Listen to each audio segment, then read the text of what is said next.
You want to know what a billion-dollar defense system sounds like when it dies? It doesn't scream. It just goes quiet. I was sitting in my truck outside Titan Defense Corporation at 10:47 a.m. on a Tuesday in March, watching through my laptop as Sentinel locked itself down in front of a room full of Pentagon generals. The countdown hit 0, the screens went dark, and Rick Caldwell's career imploded in real time.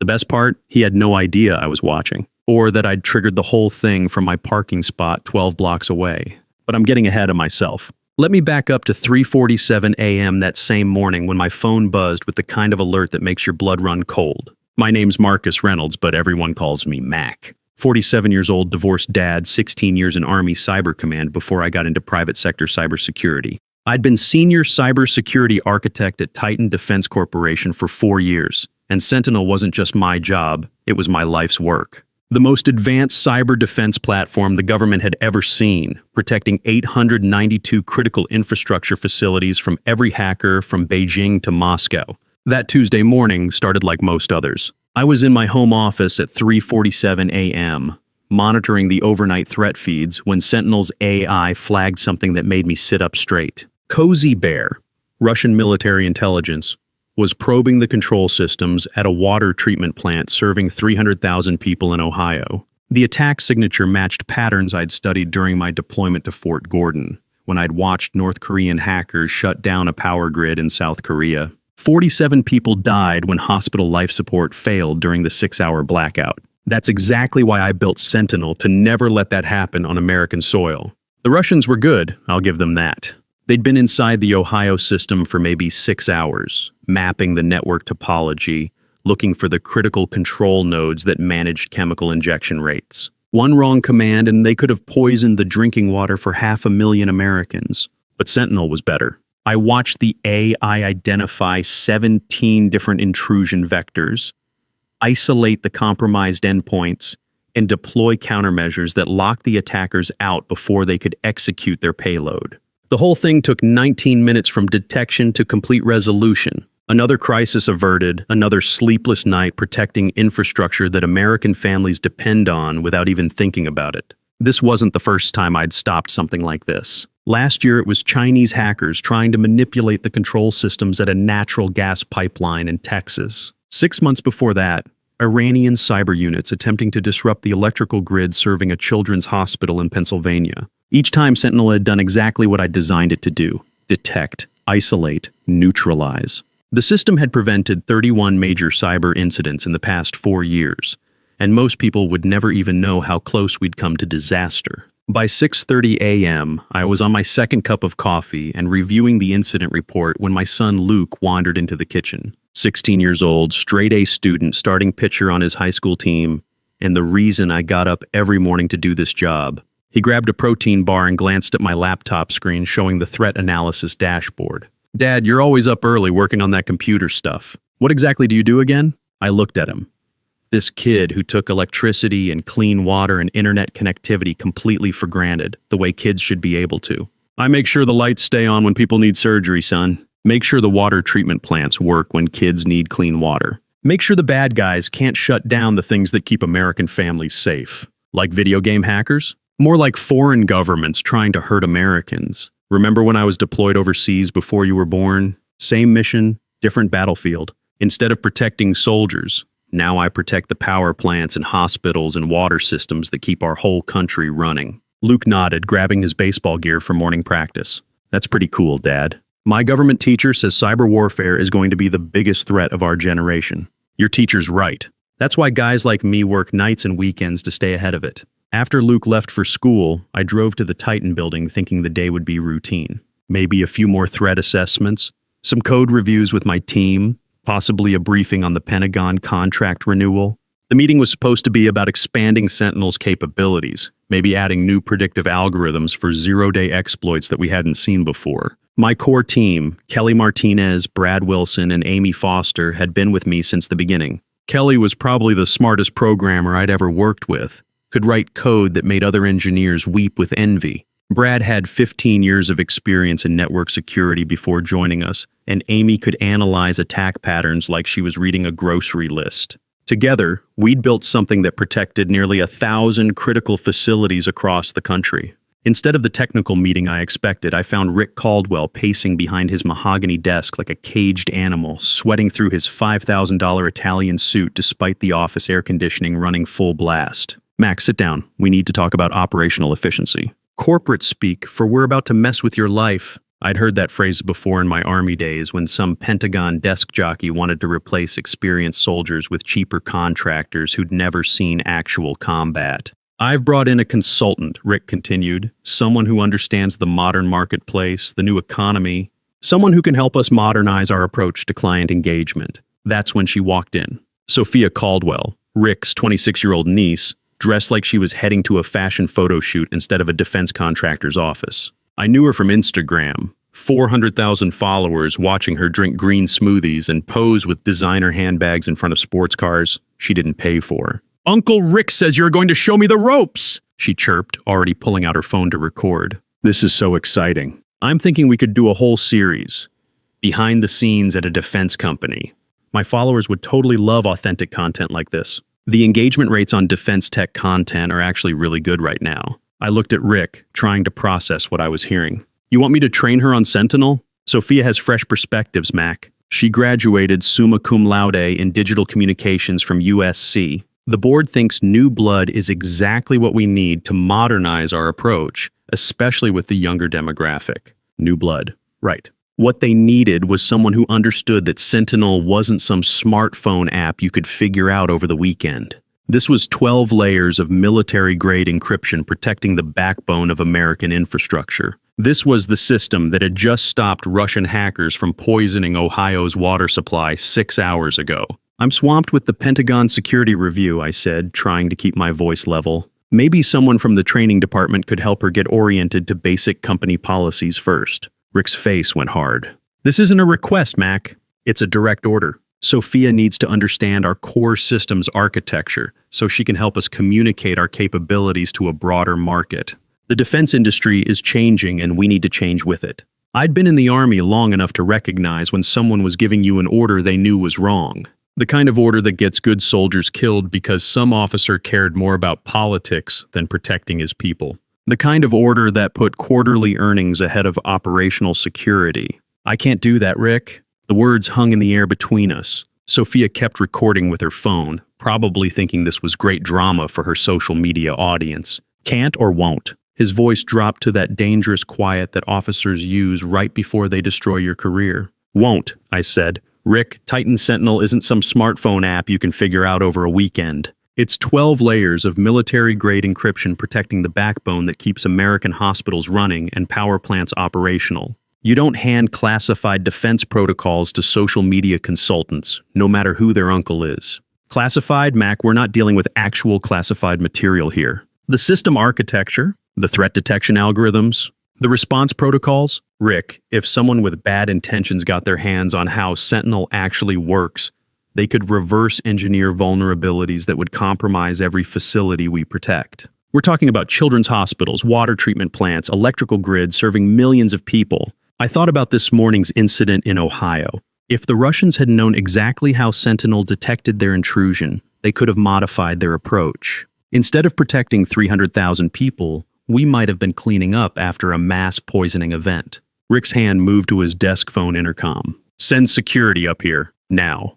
Mac Reynolds, he said, his voice cold as a Michigan winter. Your refusal to follow direct orders and adapt to our evolving business model shows you're no longer aligned with company objectives. You're terminated, effective immediately. Security escort, 15 minutes to pack my personal belongings. The whole routine. But here's what Rick didn't know.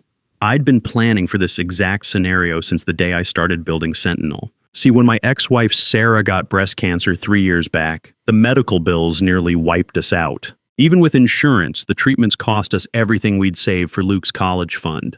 That's when I set up Reynolds Tech Solutions LLC with my mom, Betty, as the primary stakeholder. Every patent, every piece of core architecture, every critical component that made Sentinel actually work was filed under that LLC, not Titan. Perfectly legal, perfectly planned, and about to become Rick's worst nightmare. The cancer fight lasted 18 months. Sarah beat it, thank God. But not before we'd burned through our savings, taken out a second mortgage, and maxed out every credit card we had. The financial stress contributed to our divorce.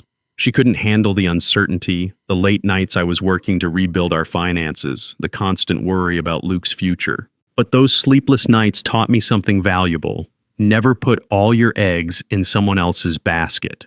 That's why every innovation I created for Sentinel was actually owned by my family's LLC, licensed to Titan, under very specific terms. Tony Rodriguez and Mike Patterson walked me down to my office. Two good guys who'd both served overseas and knew this whole situation stunk. Tony had done 3 tours in Afghanistan before joining Titan's security team. Mike was Navy, spent 8 years on destroyers before transitioning to corporate security. Both of them understood what it meant to serve something bigger than yourself. In the elevator, I filled them in on what was really happening. "They're selling us out, boys," I said quietly. "Rick's got meetings scheduled with foreign investors next week. Wants to license Sentinel technology to whoever writes the biggest check. Chinese venture capital firms, Russian oligarchs, doesn't matter as long as the money's good." Tony's jaw tightened. He'd lost 3 buddies to an IED that detonated because Chinese-manufactured communication equipment had been compromised by backdoors. "Sir, that's not right. This system protects American infrastructure." Mike just shook his head. "Corporate types don't understand what's at stake. They see dollar signs, not the people who get hurt when security fails." My office looked exactly the same as it had 2 hours earlier when I'd been a respected senior architect instead of an escorted security risk. Pictures of Luke at his baseball games lined my desk. Him sliding into home plate at last month's regional championship, getting his MVP trophy, both of us at a Rangers game last summer. There was my old unit photo from Fort Gordon, the original Sentinel development team, working 20-hour days in that converted warehouse we'd rented, and my coffee mug that Luke had given me for Father's Day, world's okayest dad. 15 minutes to pack up 4 years of my professional life. I grabbed the personal stuff first. Photos, the mug, that small American flag Luke had made me in 3rd grade. But what I really needed was already in my jacket pocket, a USB drive that looked like any other storage device but contained something Rick had never bothered to investigate. That drive held the original patent filings, the licensing agreements, and most importantly, the administrative keys to Sentinel's deepest security protocols. Level 19, I called it. My insurance policy. Kelly Martinez appeared in my doorway, her face flushed like she'd been running. "Mac, what the hell is happening?" "Brad just texted me that security escorted you out of the conference room. Rick decided that Sophia Caldwell should learn how to operate Sentinel so she can help market it to a broader audience," I said, continuing to pack my personal items. I explained why that was a terrible idea. He explained why my opinion no longer mattered. "You're kidding me. Sophia, the Instagram girl? She doesn't know the first thing about cybersecurity." That's what I told Rick. Apparently, my commitment to operational security is incompatible with their new business model. Amy Foster and Brad Wilson appeared behind Kelly, both looking like someone had just told them their favorite restaurant was closing. These 3 had been with me since we'd started building Sentinel. They'd worked nights and weekends, missed family dinners, turned down higher-paying jobs at Google and Microsoft because they believed in what we were doing. They deserved better than watching their life's work get handed over to someone who thought cybersecurity was a good backdrop for TikTok videos. "What happens to Sentinel?" Brad asked. "What happens to all the facilities we're protecting?" I looked at my team. 3 of the most talented engineers I'd ever worked with, people who'd sacrificed personal time and family commitments to build something that actually mattered. "Sentinel's going to be fine," I said. "Better than fine, actually. But not here. Not under management that thinks national security is a marketing opportunity." "Don't take any company property," Sophia announced from my doorway, still recording with her phone like this was all some reality show episode. "Uncle Rick said you people always try to steal stuff when you get fired. You people." Like I was some kind of criminal instead of the guy who'd spent 4 years keeping her comfortable lifestyle safe from the people who wanted to destroy everything she took for granted. "Everything I need is right here," I said, patting my jacket pocket where the USB drive sat next to my truck keys. Kelly stepped closer, lowering her voice. "Mac, whatever you're planning, we want in. This whole thing is wrong, and we all know it." "Storm incoming," I said quietly, using the code phrase we developed during late-night incident responses. "Batten down the hatches. Watch the 10 a.m. demo real careful." The walk to the elevator was the longest walk of my life. Tony and Mike flanked me like honor guards, both of them looking like they'd rather be anywhere else. As the elevator doors closed, I pulled out my phone and sent a quick text to my core team, Level 19 protocol active. Monitor from external access. Document everything. Kelly texted back immediately. What did you do, Mac? Nothing yet, but they're about to find out what happens when you mess with American defense infrastructure. My F-150 had never felt more like a mobile command center. I fired up my laptop right there in the Titan parking garage and logged into Sentinel's administrative interface, not through the company network, but through the back channels I'd built into the system from day one. The screen came to life with a simple message. Welcome, System Architect. All systems operational. Security Level 19 armed and ready. Level 19. While Rick and his board had been celebrating each new government contract I'd delivered, I'd been quietly building something they didn't even know existed. A dead man's switch wired directly into Sentinel's heart. The logic was elegant in its simplicity. If the primary system architect's employment status changed to terminated without proper security clearance transfer protocols, Sentinel would automatically lock down everything. No access, no demonstrations, no billion-dollar contracts until the ownership dispute got resolved through proper legal channels. I checked my watch. 8:47 a.m. Rick's big Pentagon demonstration was scheduled for 10 a.m. sharp. He'd have a conference room full of generals and defense contractors watching him show off technology he thought belonged to him. Time to teach him the difference between licensing something and owning it. I activated the protocol with a single keystroke. Sentinel began its countdown. 1 hour, 13 minutes, 0 seconds, and ticking down steadily. 73 minutes until Rick's world came apart at the seams. My phone buzzed. Luke texting from his morning break between classes. Dad, saw some weird stuff online about your company trending. Everything cool? I smiled as I typed back. Everything's better than cool, son. Your old man just reminded some people why they shouldn't mess with guys who actually know how to build things. Haha, awesome. Can't wait to hear the story. Gotta get to chemistry class. That kid. 16 years old, straight A student, starting pitcher on his high school team, and smart enough to probably run circles around half the executives at Titan. I was doing this as much for his future as anything else. I drove downtown to Walter Pierce's law office. Walter had handled the Reynolds Tech Solutions LLC paperwork 3 years ago, and he'd been waiting for this phone call ever since. During Sarah's cancer treatment, when we were drowning in medical bills and I was working 80-hour weeks trying to keep us afloat, Walter had suggested the LLC structure as a way to protect my intellectual property from potential creditors. Smart man, smarter than he knew at the time. Mac, he said as his secretary showed me into his corner office. I heard about your employment status change. Ready to discuss your options? Through his floor-to-ceiling windows, I could see the Titan building 15 blocks away. Up on the 35th floor, Rick was probably making final preparations for his demo, completely unaware that in exactly 1 hour and 12 minutes, his billion-dollar defense contract was going to explode like an IED in downtown Baghdad. Let's talk about what happens when that countdown hits 0, I said. At exactly 10 a.m., the Titan conference room had been transformed into what looked like a military command center. 3 massive screens displayed Sentinel's interface in high-definition glory, while the company's remaining engineers stood ready at support stations. The Pentagon evaluation team sat around the polished conference table, 4 generals, 6 defense contractors, and enough combined authority to control more firepower than most small countries. Rick stood at the head of the table, looking like he owned the world. Sophia sat beside him with her tablet, live streaming the whole thing to her followers with captions like, "Taking Uncle's company to the next level. Hashtag defense tech, hashtag girl boss." Ladies and gentlemen, Rick began, his practiced presentation voice echoing off the conference room walls. What you're about to see isn't just cybersecurity software. It's the future of American defense infrastructure, streamlined for the global marketplace and ready for international partnerships. International partnerships. There it was, the real plan. Rick wasn't just trying to modernize Titan's marketing approach. He was positioning to sell American defense technology to foreign buyers. The same technology that had stopped Russian hackers from poisoning Ohio's water supply 12 hours ago. He nodded to the demonstration engineer, some kid fresh out of MIT who'd been hired to replace Brad Wilson after I'd recommended Brad for a raise 6 months ago. The kid started typing commands and the screens flickered to life with Sentinel's initialization sequence. Everything looked perfect for exactly 12 seconds. Then the first error message appeared. System architect authentication required. The MIT kid frowned, typing faster. Just a minor authentication glitch, sir. Let me reset the connection. Access denied. Employment verification failed. What's the problem? Rick's voice carried that edge that officers get when their carefully planned battle strategy starts falling apart in real time. I'm not sure, sir. The system is requesting architect-level credentials that don't seem to exist in our current database. The screens flashed red. A bigger message appeared. Security lockdown initiated.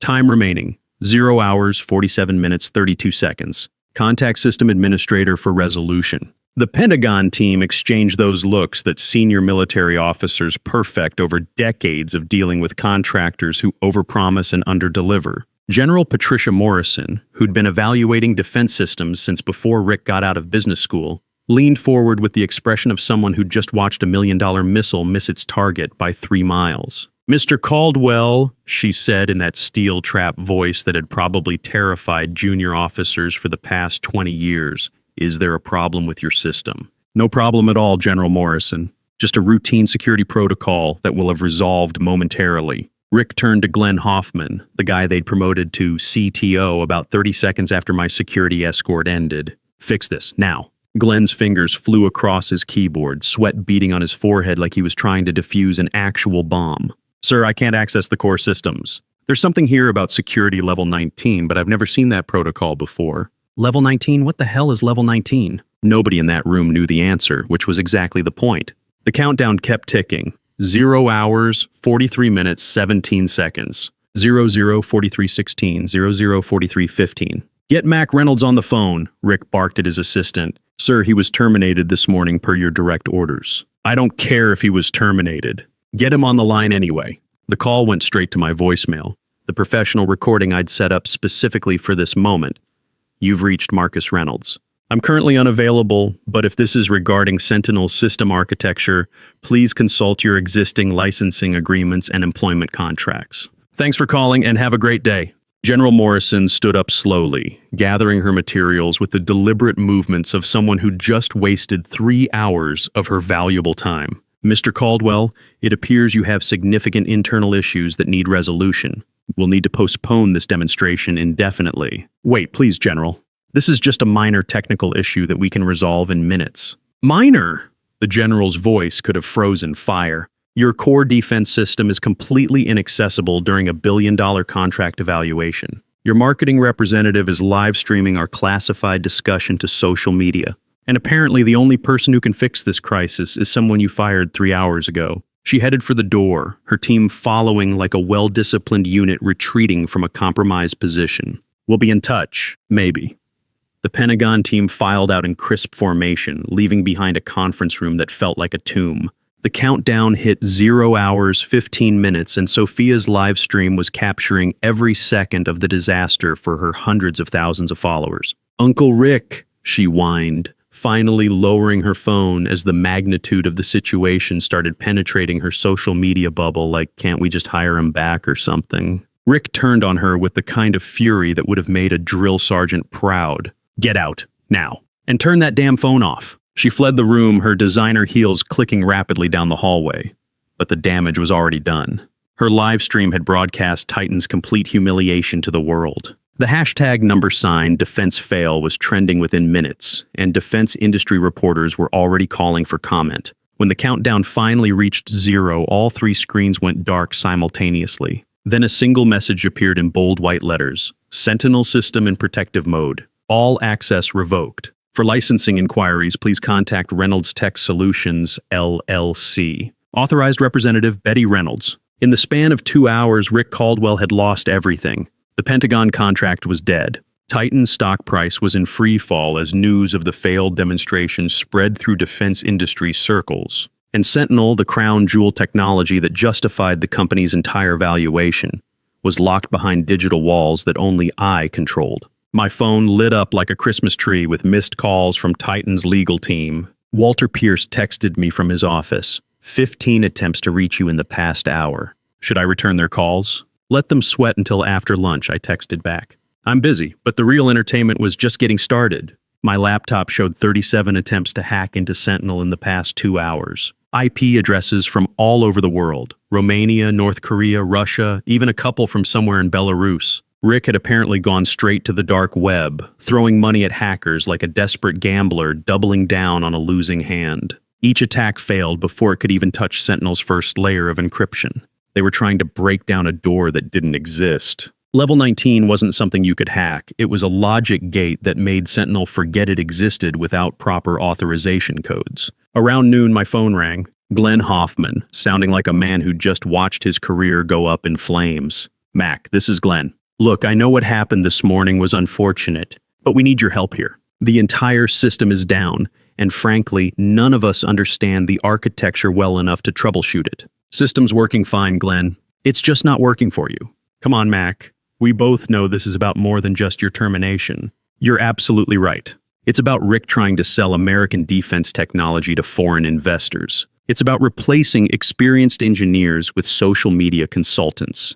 It's about putting quarterly profits ahead of protecting the infrastructure that keeps American families safe. There was a long silence on the line. When Glenn spoke again, his voice was barely above a whisper. The board is willing to negotiate. Full reinstatement, back pay, promotion to vice president of engineering. We can even discuss equity options. Too late for negotiations, Glenn. I've already got a better offer. That afternoon, I found myself in the executive offices of Pinnacle Strategic Group, sitting across from Amanda Torres in a conference room that overlooked half the city. Amanda was the kind of woman who'd been making billion-dollar deals since before the internet existed, and she had the reputation to prove it. She'd called me personally after hearing about the Pentagon demonstration disaster. Reynolds, she said, studying me over her coffee cup.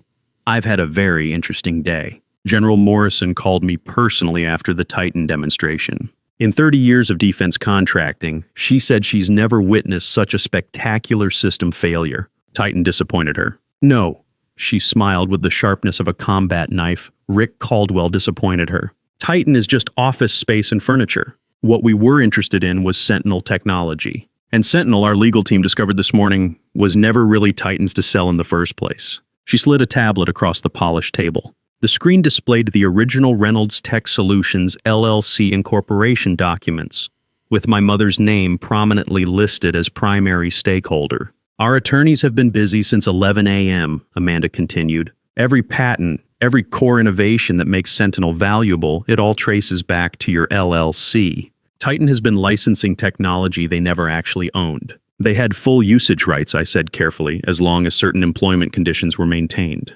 Conditions that were violated at 8:03 this morning. Her smile could have cut glass. So tell me, Mac, what exactly do you want? This was the moment I had been preparing for since I'd walked out of that Titan building with security guards at my elbows. I want to build the company Titan should have been. American-owned, veteran-operated, focused on protecting our country's infrastructure instead of selling it to whoever writes the biggest check. You want control. I want purpose. Sentinel can be more than just profitable. It can be the shield that stands between American families and the people who want to hurt them. But only if it's developed correctly, ethically, with people who understand what's really at stake. Amanda leaned forward, her business instincts fully engaged. Pinnacle Strategic was prepared to invest $2 billion in acquiring Sentinel from Titan. That offer is obviously dead, but the technology still exists and we still want access to it.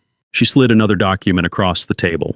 The signing bonus number at the bottom made me pause and read it twice. That's just the signing bonus, Amanda said casually. Your salary as chief architect would be separate, plus comprehensive medical coverage for your entire family. We take care of our people, Mac. I thought about Luke, about the future I wanted to build for him in a world where cyber warfare was becoming as dangerous as conventional weapons. I thought about my core team at Titan, Kelly, Brad, Amy, brilliant engineers trapped under incompetent leadership. I thought about Rick's arrogance and Sophia's complete ignorance of what she'd been playing with. I have conditions. I wouldn't respect you if you didn't. First, I bring my team, Kelly, Brad, Amy, the people who actually built Sentinel with me. They deserve to see their work succeed under proper leadership. Done. Second, Sentinel security protocols are non-negotiable. No backdoors for anyone, including government agencies, unless they follow proper legal channels. We protect everyone equally, or we protect no one at all. Agreed. Third, this launch needs to be public. When we announce Reynolds Cyber Defense, I want the entire defense community to know exactly who built this technology and who tried to steal it from American engineers. Amanda actually laughed out loud. Mac, I like your style. Yes, we can definitely arrange that kind of public launch. We spent the next 2 hours working through details, with Amanda's legal team joining us via video conference. By 5 p.m., the framework was complete. Reynolds Cyber Defense would be incorporated by morning, the patents would transfer smoothly from my mother's LLC, and Rick Caldwell would wake up tomorrow to discover his company was worth about as much as a used pickup truck with transmission problems. The news broke at 6:45 p.m., spreading through defense industry circles like wildfire. Titan Defense loses core technology in employment dispute. Pentagon contract terminated after system failure. Former military engineer controls billion-dollar defense platform. I was at home, grilling burgers for Luke and me, our usual Tuesday night ritual, when Rick's desperate phone call came through. "Mac, this is Rick. We need to talk." "Now, nothing to discuss, Rick. You made your choice this morning when you decided to fire the guy who built everything you needed to stay in business. The board is willing to discuss terms. Reinstatement, equity stake, complete autonomy over technical decisions. Whatever you want." I flipped a burger and listened to the fat sizzle on the grill. "I already have what I want, Rick. You've destroyed everything I built over the past decade." "No, Rick. You destroyed it yourself the moment you chose cost-cutting over competence, social media consultants over experienced engineers, and foreign investors over American security interests. I just refuse to go down with your sinking ship." "This isn't over, Reynolds." "Yeah, it is. Reynolds Cyber Defense launches tomorrow morning. Maybe Sophia can live stream you trying to explain to your board how you lost $1 billion defense contract because you fired the only guy who actually understood the technology." I hung up and immediately blocked the number. Luke came out to the deck, still wearing his baseball uniform from after-school practice. "Dad, you seem different tonight. Happier, but also kind of, I don't know, more relaxed." I looked at my son, 16 years old, growing up in a world where cyber attacks could shut down power grids and foreign governments spent billions trying to steal American technology secrets. A world where his father's work might be all that stood between his future and digital chaos. I am different, Luke. This morning I was working for someone who didn't value what I brought to the table, who was willing to compromise everything I'd built for short-term financial gains. Tonight I work for myself, building something that actually matters for your generation. Is that good for us? Yeah, son, that's very good for our family. Because in America, sometimes the best revenge isn't getting even. It's building something better and showing everyone what real leadership looks like. They fired me at 8:03 a.m. for refusing to compromise American security. By 10:47 a.m. the next day, I owned the very technology their entire company was built on. And that, as Luke would say, was pretty awesome.